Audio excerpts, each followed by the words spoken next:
Today I'd like to speak about Rosella French Porterfield. She was born December 28, 1918. The granddaughter of a one-time slave, Porterfield grew up in a snake-infested wilderness called Crane Pond's Frogs Ankle Station, about 12 miles south of Owensboro in rural Davis County. As a young child, Rosella knew she wanted to become an educator and worked tirelessly to graduate valedictorian of Western High School, then identified as the Black High School in Owensboro. Porterfield desperately wanted to go to college and pursue her desire to become an educator, but her parents simply could not afford it.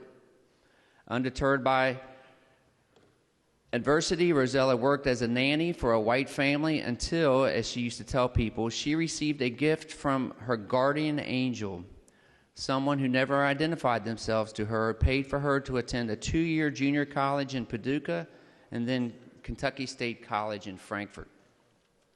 After graduating with honors in 1940, Rosella married Vernon Porterfield in 1944, and the couple journeyed to Walton in northern Kentucky and set up housekeeping. They had a son, David. Mrs. Porterfield was hired to teach in Ellesmere, where she began to make her mark on the region, traveling by Greyhound bus each day to work.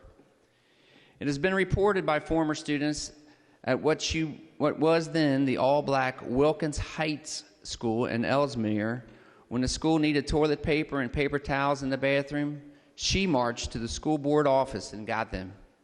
Meanwhile, when some of her poorer students needed a good meal or a warm place to stay, she put them on the bus and took them home and fed them.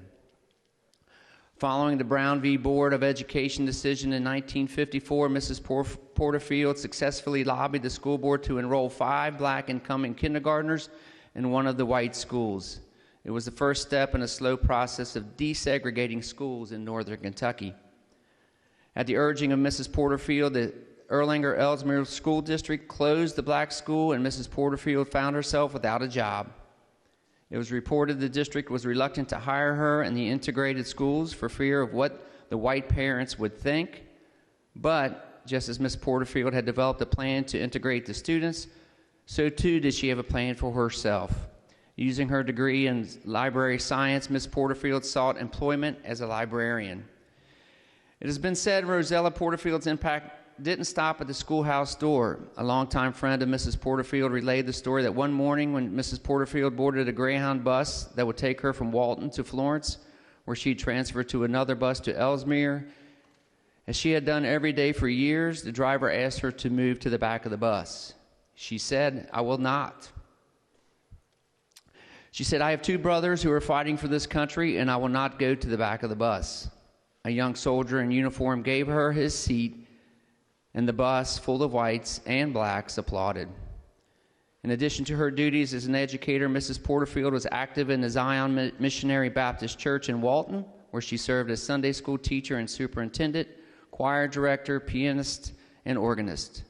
Upon her retirement, she turned her attention to working to improve services for senior citizens through her work with the Walton Senior Center.